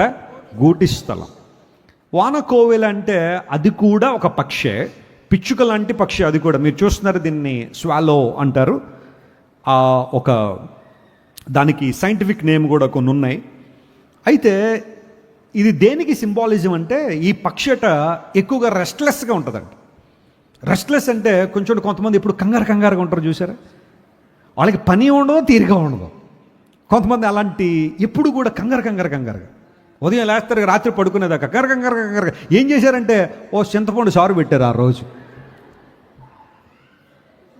అంతకుమించి వాళ్ళు చేసింది ఏమిలా. కానీ హడావిడి ఎంత ఉంటుందంటే ఇంకా భారతదేశం అంతా నేనే ఏం చేస్తున్నాను, మోసేస్తున్నాను, ఇంక నన్ను మించిన వాళ్ళు లేరు అన్నట్టుగా వాళ్ళ హడావిడి, restlessness. They always feel something frustrated. ప్రతి చిన్నదానికి చిరాకు పడిపోవడం, చికాకుగా ఉండడం. ఇలాంటి లక్షణం పురుషుల్లో ఉంటుంది అనుకోండి, లేదని అనట్లేదు, బట్ స్త్రీల్లో కొంచెం ఎక్కువగా కనబడతా ఉంటుంది. ప్రతి చిన్నదానికి కంగారు పడిపోవడం, ప్రతి చిన్నదానికి రెస్ట్లెస్గా ఫీల్ అవ్వడం. ఒక 5 నిమిషాలు పడుకోవడం అంటే వాళ్ళకి చాలా బాధ, రెస్ట్ తీసుకోరు. 5 నిమిషాల్లో ఏదైనా పని చేసి ఇచ్చిన ఆలోచన. ఒక ఆమె నా దగ్గరికి వచ్చింది, అయ్యగారు నేను రోజు గంట పడుకుంటాను అంది. మీరు ఇలా అన్నానని ఏమనుకోకండి, అమ్మా నువ్వు పరలోక యాత్రకు త్వరగా సిద్ధపడిపోమ్మా అన్నాను. ఇంక అంతకుమించి ఏం చెప్పాలి? ఆమె రోజుకి ఎంతసేపు పడుకుంటుందట? గంటే. మరి పరలోక యాత్ర నువ్వు దగ్గరగా ఉండకపోతే ఎక్కడ ఉంటావు నువ్వు? మానవ దేహం ఆరోగ్యంగా ఉండాలంటే అట్లీస్ట్ ఎన్ని గంటలు పడుకోవాలి? 12. అమ్మ మీరు పడుకునేది ఎందుకులేండి, మామూలుగా ఎన్ని గంటలు ఉండాలా? 6 hours, 6 గంటలైనా పడుకోవాలి. కొంతమంది ఆ సమయాన్ని కూడా ఏదో ఒక మనీ మేకింగ్ ప్రాజెక్ట్స్ అన్నమాట. నేను 3 గంటల పడుకున్నా, 3 గంటలు పనిచేసి డబ్బులు సంపాదించేసి, దేనికమ్మా ఏం సంపాదించి ఏం సాధిస్తావు చెప్పు? డబ్బులు సంపాదించే తప్ప నేను అంటలేదు, సంపాదన వద్దని నేను అంటలేదు. కానీ కొంతమంది సంపాదనలో పడి ఆరోగ్యం పాడు చేసుకుని, కుటుంబ బంధాలు లేవు, భర్తతో పలకరింపులు లేవు, భార్యతో సమయం గడిపేది లేదు, పిల్లలతో మాట్లాడేది లేదు, సంఘం లేదు, సేవకులు లేరు, బైబిల్ లేదు, ప్రార్థన లేదు, సభలు లేవు, దేవునికి సంబంధించిన ఏ కార్యాలు లేవు. They always want money money money money. నీకు మాట చెప్పనా, నువ్వు ఎంత కోటీశ్వరుడు అయినా చచ్చిపోయిన తర్వాత తెల్లగొడ్డ కప్పుతారు నీ మీద. ఇప్పుడు ఏ గుడ్డ? దానికి కనీసం పాకెట్లు కూడా ఉండవు. నువ్వు సంపాదించిన ఏమన్నా దానిలో కోరడానికి ఒక ప్లెయిన్ వైట్ క్లాత్ చక్కగా తీసుకుని నీ మీద కప్పుతారు. ఇంక అంతకు మించి నువ్వేమి సాధిస్తావు? ఏమి సాధించడానికి ఈ ఉరుకులు పరుకులో? వాన కోవెల, రెస్ట్లెస్ బర్డ్, ఏదేదో సాధించాలి, ఏదేదో చేసేయాలని. But the Bible says it finds rest at the feet of God. దేవుని పాదాల దగ్గరికి వచ్చినప్పుడు గజిబిజిగా తిరిగే వాన కోవెళ్ళు కూడా ఆయన బలిపీఠం దగ్గర చక్కని నివాసాన్ని పొందుతాయి. గట్టిగా చప్పట్లు కొట్టి దేవుని మహిమపరచండి. That's what we are doing now. ఈరోజు మనం చేస్తున్న పని అదే. యేసయ్య పాదాల దగ్గర మనకేముంది? విశ్రాంతి ఉంది. దేవుని నామం స్తోత్రం చెప్పండి. హల్లెలూయా. అందును బట్టి యేసయ్య అన్నాడు, ప్రయాసపడి భారం మోసుకుంటున్న సమస్త జనులారా నా యొద్దకు రండి, నేను మీకు ఏమిస్తాను? బూడిద ఇస్తాను అన్నాడు ఆయన. ఒక ఆయన ఎవరు ఎత్తున్నాడు? బూడిద. పరిగెడుతున్నారు జనమంతా. ఆ బూడిద, అయ్యగారు ఎంత ప్రేమ అండి మేమంటే, ఏమిచ్చేస్తారండి మాకు? ఆయన పరోక్షంగా నీకు ఒక సందేశం ఇస్తున్నాడు. అదేంటో తెలుసా? భక్తులారా రండి, నా దగ్గరకు రాగానే మీకు చివరికి మిగిలేదేంటి? అర్థమవుతుందా నీకు ఆ సందేశం? నీకు అర్థం కాదు అది. ఆయన అంత చక్కగా చెబుతున్నా నీకు అర్థమవుతుందా? నా దగ్గరికి రావడం ద్వారా మీకు మిగిలేదు బూడిదే అంటున్నా, పరిగెడుతున్నా వాళ్ళని చోట్లకి. కానీ యేసయ్య ఉన్నాడు, నా యొద్దకు రండి, నేను మీకేమిస్తాను? విశ్రాంతిని ఇస్తా. ఎంతమంది జీవితంలో అది సాధించాలి, ఇది సాధించాలి, అది కూడబెట్టాలి, ఇది కూడబెట్టాలని రెస్ట్లెస్గా మారిపోయిన వారు ప్రభు దగ్గరికి వచ్చిన తర్వాత ఈరోజు ప్రశాంతంగా బ్రతుకుతున్నారు, శాంతిగా బ్రతుకుతున్నారు. యేసయ్య మీద ఆనుకున్నవారు నిర్మలమైన మనస్సాక్షి కలిగి ఉండి దేవుని సేవించడంలో, ఆయన ఆరాధించడంలో ఎంత ప్రశాంతత ఉంది. శాంతి సంతోషాలు యేసయ్య పాదాల దగ్గర మాత్రమే లభ్యం అయితే. ఒక చక్కని పాట మనందరికీ తెలుసు, అనేక పాటలు మనం వింటూ ఉంటాం. అంధకార బంధుర లోకంలో యేసు క్రీస్తు ప్రభు ఇచ్చే శాంతి చాలా గొప్పది. లోకంలో జగతిలో శాంతి లేదు, కానీ ప్రభు దగ్గరికి వస్తే నిజమైన సమాధానం. మన జీవితాల్లో ప్రశాంతమైన అనుభవాలు రావాలంటే find rest at the feet of God. Are you frustrated? Are you suffering from any heart break? Are you suffering from any hardship that you are unable to bear? నువ్వు మోయలేని భారం నీ మీద ఉందా? నీ వయసుకు మించిన భారాన్ని మోస్తున్నావా? కృంగిపోయావా? నీ జీవితం అంతా కూడా కన్నీటితో ఉందా? నిద్రపడడం లేదా? ఒకవేళ నిద్రపడుతున్నావు, ఉలిక్కి పడుతున్నావా? Find rest at the feet of Jesus. ఆయన పాదాలు పట్టుకో.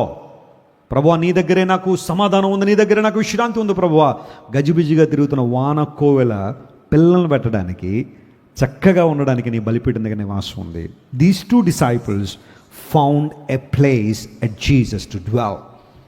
యేసయ్య మనందరినీ తన దగ్గరికి ఎంత చక్కగా స్వీకరించారు అంటే ఆయనతో మనం సహవాసం చేసే పరిస్థితి. 3వ మాట నుంచి ముగిసిన సమయం అయిపోయింది. ఇప్పుడు వాళ్ళు ప్రభు గురించి విన్నారు, ఆయన్ని వెంబడించారు. మొదటి మాట. రెండవది, ఆయనతో పాటు ఏం చేశారు చెప్పండి? నివాసం చేశారు. ఇప్పుడు అక్కడితో అయిపోయిందా వారి భక్తి జీవితం? ఇప్పుడు అసలైన పరిస్థితి ఏంటో తెలుసా? ఇప్పుడు వాళ్ళు యేసయ్య గురించి ఇతరులకి చెప్పడం ఏం చేశారు? ప్రారంభం. They started sharing about Messiah to others. And incredibly, they started sharing that message from their family. వారి కుటుంబం నుండే ఆ పరిచర్య ప్రారంభించారు. ఆండ్రూ వెళ్ళి సీమోను పేతురుకి చెప్పాడు, పేతురు పేతురు, ఏ మెస్సయ్య కోసం అయితే మనం కనిపెడుతున్నామో ఆయన వచ్చేసాడు, మేము ఆయన కనుగొన్నాము అనగానే పేతురు ఎవరి దగ్గరికి వచ్చాడు? యేసయ్య దగ్గరికి వస్తే ఆండ్రూ చేసిన పని చాలా చిన్నదే కావచ్చు, తన సహోదరుని ప్రభువు పరిచయం చేశాడు, కానీ మరి పేతురు గారి పరిచర్య ఎంత గొప్పగా ఉందా? తర్వాత ఆ పరిచర్య ఎంత విలువైన పరిచర్య. పెంతెకోస్తు పండుగ రోజున సంఘం ప్రారంభించబడిన ఆ రోజు పేతురు గారు నిలబడి వాక్యం చెప్తే ఎంతమంది ప్రభు దగ్గరికి వచ్చారో? 3,000 మంది. Single message turned 3,000 people towards God. 3,000 మంది ఆ మొదటి శతాబ్ద కాలంలో యేసు ప్రభువును అంగీకరించారంటే ఈ ప్రస్తుత ప్రపంచ జనాభాతో ప్రపోర్షనేట్ చేస్తే ఒక్క మెసేజ్గా 3 లక్షల మంది వచ్చినట్టే, లేదా ఒక 30 లక్షల మంది వేసుకోండి. అంత పవర్ఫుల్ మెసేజ్ దైవజనుడు పేతురు ఇచ్చాడు. దానిలో ఆశీర్వాదం కొంత భాగం ఎవరికి వెళ్తుందో తెలుసా? చెప్పండి, ఎవరికి? ఆండ్రూ గారికి వెళ్తుంది.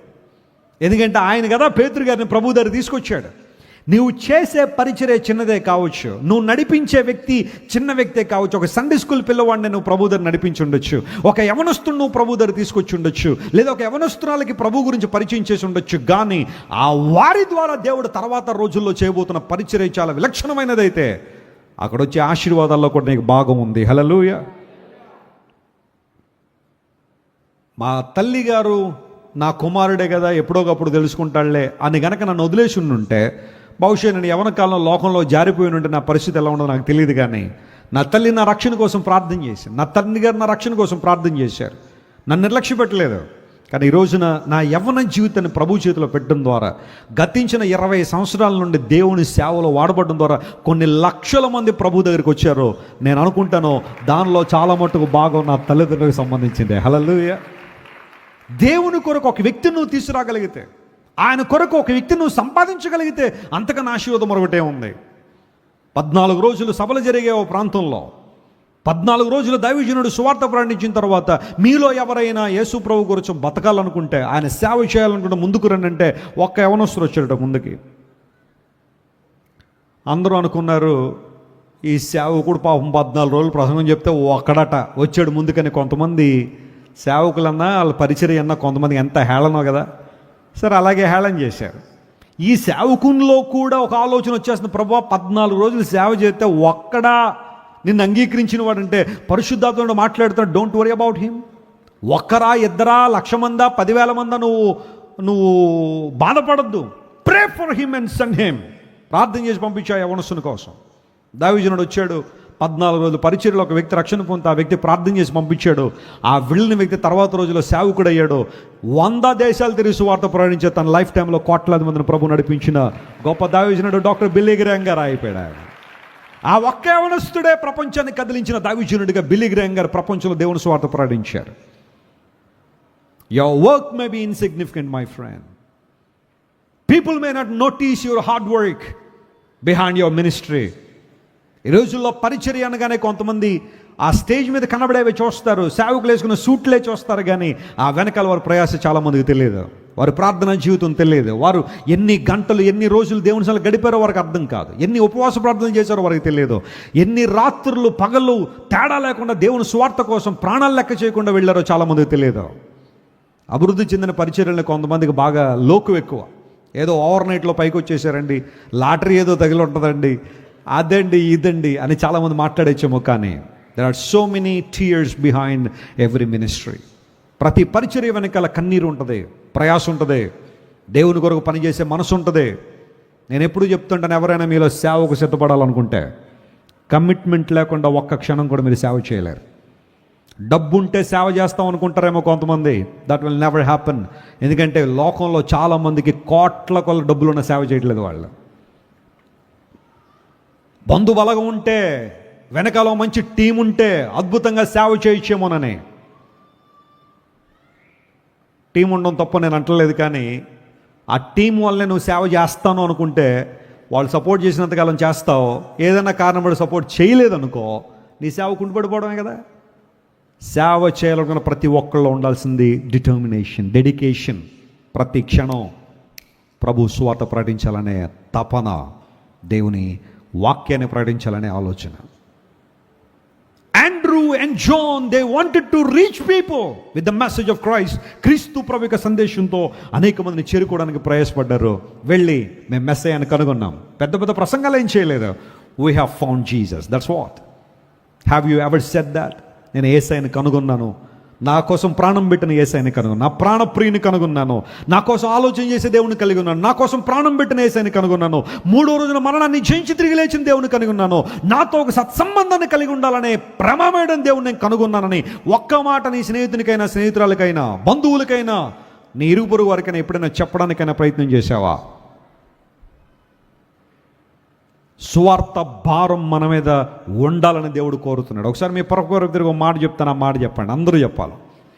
చెప్తారా? పరకొరకు తిరిగి షేక్ హ్యాండ్ ఇవ్వండి. నాకు అప్పు ఉంది అని చెప్పండి. చెప్పలేదు కదా కొంతమంది? చెప్పారు లేదా బ్రదర్స్? మళ్ళీ చెప్పండి ఒకసారి తిరిగి షేక్ హ్యాండ్ ఇచ్చి నాకు అప్పు ఉందని చెప్పండి. ఏ అప్పు ఉందే? అమ్మ, 1,00,000 రూపాయలు అప్పు ఉందండి, 1 కోటి రూపాయలు అప్పు ఉందండి. మొన్న ఎవరు బాధపడుతున్నారు, అయ్యగారు 30 లక్షలు అప్పు అండి, తీర్చలేకపోతున్నామండి. అప్పులు అందరికీ ఏదో ఒక సందర్భంలో ఉంటాయి. ఏ చిన్నదో పెద్దదో ఏదో ఒక అప్పు ఉంటుంది కదా. పౌలు భక్తుడు రోజున ఏమన్నా తెలుసా, నాకు చాలా అప్పు ఉందన్నాడు ఆయన. అవునా పౌలు గారా, మీరు కూడా అప్పులు చేశారండి? ఏంటా అప్పు? పౌలు అన్నాడు, నేను యూదులకు, గ్రీసు దేశస్థులకు, ఇన్ఫ్యాక్ట్ అందరికీ నేను రుణం ఉన్నాను అన్నాడు. నేను చచ్చిపోయే లోపల ఆ రుణాన్ని ఏం చేయాలా? తీర్చేయాలి. ఇప్పుడు మీరు అప్పు ఉందన్నారు కదా, మరి అప్పు మన దగ్గర పెట్టుకుందాం, తీర్చేద్దామా? ఏంటా అప్పు? చెప్పాలి గట్టిగా. సువార్త అప్పు. చప్పట్లు కొట్టి దేవుని అనుమయపరచండి. ప్రతి ఒక్కడి మీద ఉందా అప్పు? తీర్చాలి. మనం అప్పు తీర్చాలా. ఈ లోకంలోని జీవితాన్ని వదిలి వెళ్ళే లోపల అప్పు తీర్చే. నీ ఇరుగు పొరుగు వరకు నువ్వు అప్పున్నావు, నీ కుటుంబ సభ్యులకు నువ్వు అప్పున్నావు, నీ బంధువులకు నువ్వు అప్పున్నావు, ఇంటరాక్ట్ అయ్యే ప్రతి వ్యక్తికి నువ్వు అప్పున్నావు. ఏంటి అప్పో తెలుసా? యేసే గురించి చెప్పడం. అప్పులాగా వదిలేస్తావా, లేకపోతే తీర్చే పరిస్థితి ఏమైనా ఉందా? కొందరు అప్పుల వాళ్ళు ఉంటారు, తీర్చరు. అప్పులు చేసేటప్పుడు మాత్రం చేస్తారు, కానీ తీర్చేటప్పుడు అయితే ఇస్తామండి, ఎక్కడికి పోతామండి అని ఆ అడిగేవాళ్ళ మీద ఏం చేస్తుంటారు కొంతమంది, తిరుగుబాటు చేస్తుంటారు. నువ్వు ఆ అప్పుల గురించి నేను ఎక్కువ మాట్లాడటం లేదు, కానీ సువార్త అప్పు మాత్రం అందరికీ ఏం చేయాలి? నువ్వు తీర్చేయాల. అదే అన్నాడు, నేను రుణస్తుండంటే అర్థం. పౌలు మీద ఉన్న రుణం ఏంటి, అప్పు ఏంటి అంటే సువార్త భారం ఉంది, సువార్త రుణం ఉంది, తీర్చేయాల. నేను గతించిన 20 సంవత్సరాలు తీరుస్తానే ఉన్నాను అప్పు. దేవుడు నా మనస్తోత్రకలను గాక. ప్రతిరోజు కొంతమంది తీర్చేస్తూ ఉంటాను అప్పు. నేను అప్పు ఉన్నాను మీకు సువార్త చెప్పడం.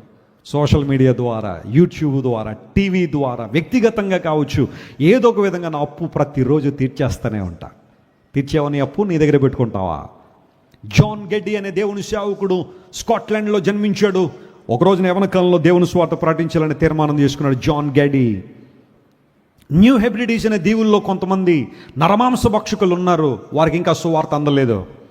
వారికి ప్రభు సువార్త ప్రకటించాలని నిర్ణయం తీసుకున్నాడు. బయలుదేరాడు స్కాట్లాండ్ నుంచి కెనడా నుంచి ఆయన న్యూ హెబ్రిడీస్ అనే ఆ దీవులకి, సౌత్ సీలో ఉంటాయి, పసిఫిక్ మహాసముద్రంలో చిన్న చిన్న ద్వీవులు అనమాట అవన్నీ, ఐలాండ్స్ అన్నీ. దేవుని సువార్త ప్రకటించడం కోసం జాన్ గెడ్డీ వెళ్ళాడు. పడిన పాటలు 1, 2 కాదు. చక్కగా మీరు ఇక్కడికి కూర్చుని వాక్యం వింటా ఉంటే నేను గంట కాదు 2 గంటలైనా చక్కగా మీకు వాక్యం చెప్పగలను. అదే మీలో కొంతమంది నరమాంస భక్షకులు ఉన్నారు అనుకోండి, గుడ్లు ఉరిమి చూస్తున్నారు అనుకోండి నా వంక,